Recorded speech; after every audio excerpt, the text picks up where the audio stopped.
హనుమంతుడు పురాణాలలో చిరంజీవులలో ప్రముఖుడు. శ్రీరామ భక్తుడిగా చెప్పుకోవడానికే ఈయన ఇష్టపడతాడు. ఆ శ్రీరామచంద్ర ప్రభువు ముందు ఆయన శక్తులన్నీ సూక్ష్మరూపంలోకి వెళ్ళిపోతాయి. హనుమంతుడిని చాలా రూపాలలో పూజిస్తారు.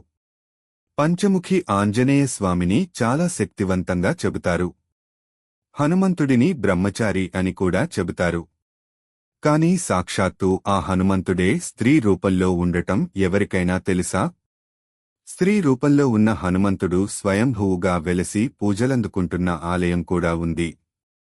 ఇంతకీ ఇదెక్కడ ఉందో? దీని ప్రత్యేకత ఏమిటో?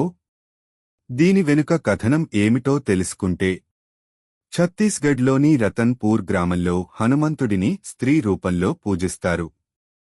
ఈ ఆలయం కొన్ని వేల సంవత్సరాల కాలం కిందటిది. ఈ ఆలయం గురించి భక్తులకు చాలా విశ్వాసం ఉంది. చాలా శక్తివంతమైన ఆలయం అని భక్తులు నమ్ముతారు. ఇక్కడి స్త్రీ రూపంలో ఉన్న హనుమంతుడి దర్శనం కోసం ప్రజలు ఎక్కడెక్కడి నుండో వస్తారు. అంతేనా? ఇక్కడి హనుమంతుడిని దర్శనం చేసుకున్నవారు తమ కోరికలు తీర్చుకునే వెనుదిరుగుతారని కూడా అంటారు. దీని వెనుక కథనం, పురాణాలు, చరిత్ర ఆధారంగా స్త్రీ రూపంలో ఉన్న హనుమంతుడి ఆలయాన్ని హనుమంతుడి భక్తుడైన రతన్పూర్ రాజు పృథ్వీ దేవ్జు సుమారు 10,000 సంవత్సరాల కిందట ఈ ఆలయాన్ని నిర్మించారు. ఆ రాజు కుష్ఠువ్యాధితో బాధపడేవాడు. దానివల్ల చాలా ఇబ్బందులు పడేవాడు. ఒకరోజు హనుమంతుడు అతనికి కలలో కనిపించాడు.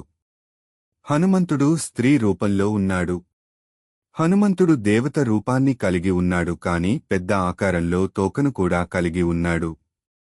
చెవుల్లో చెవిపోగులు, నుదుటిపై కిరీటం ఉన్నాయి. హనుమంతుడి ఒక చేతిలో ప్లేట్ నిండా లడ్డూలు, మరో చేతిలో రామముద్ర ఉంది. కలలో హనుమంతుడు రాజుతో, నీ భక్తికి నేను సంతోషిస్తున్నాను. నీ బాధలు తప్పకుండా తొలగిపోతాయి అని అన్నాడట. అంతేకాదు, తనకు దేవాలయం నిర్మించమని రాజుతో చెప్పాడట. అలాగే గుడి వెనుక చెరువును తవ్వి అందులో స్నానం చేస్తే నీ రోగం నయమవుతుందని చెప్పుకొచ్చాడట. కల నుండి బయటకు వచ్చిన రాజుకు హనుమంతుడు చెప్పిన మాటలే గుర్తు వచ్చాయి. వెంటనే హనుమంతుడి ఆలయ నిర్మాణం కోసం పనులు మొదలుపెట్టాడు. గుడి నిర్మాణం మొత్తం పూర్తయిన తరువాత హనుమంతుడి విగ్రహం ఎక్కడి తీసుకురావాలి అనే సందేహం రాజుకు పట్టుకుంది. అయితే ఆలయం నిర్మాణం జరిగిన తరువాత హనుమంతుడు మళ్లీ రాజు కలలో కనిపించి, నా విగ్రహం గుడి వెనుక ఉన్న మహామాయ చెరువులో ఉంది.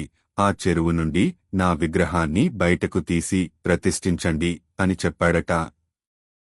హనుమంతుడు చెప్పినట్టే రాజు చెరువు నుండి విగ్రహాన్ని బయటకు తీయించగా హనుమంతుడు స్త్రీ రూపంలో ఉన్నాడు.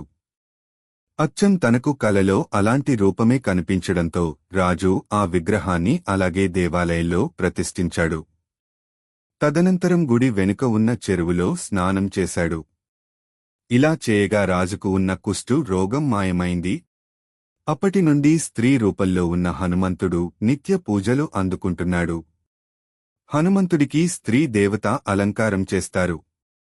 స్త్రీ దేవత నగలు కూడా చేయించి అలంకరిస్తారు.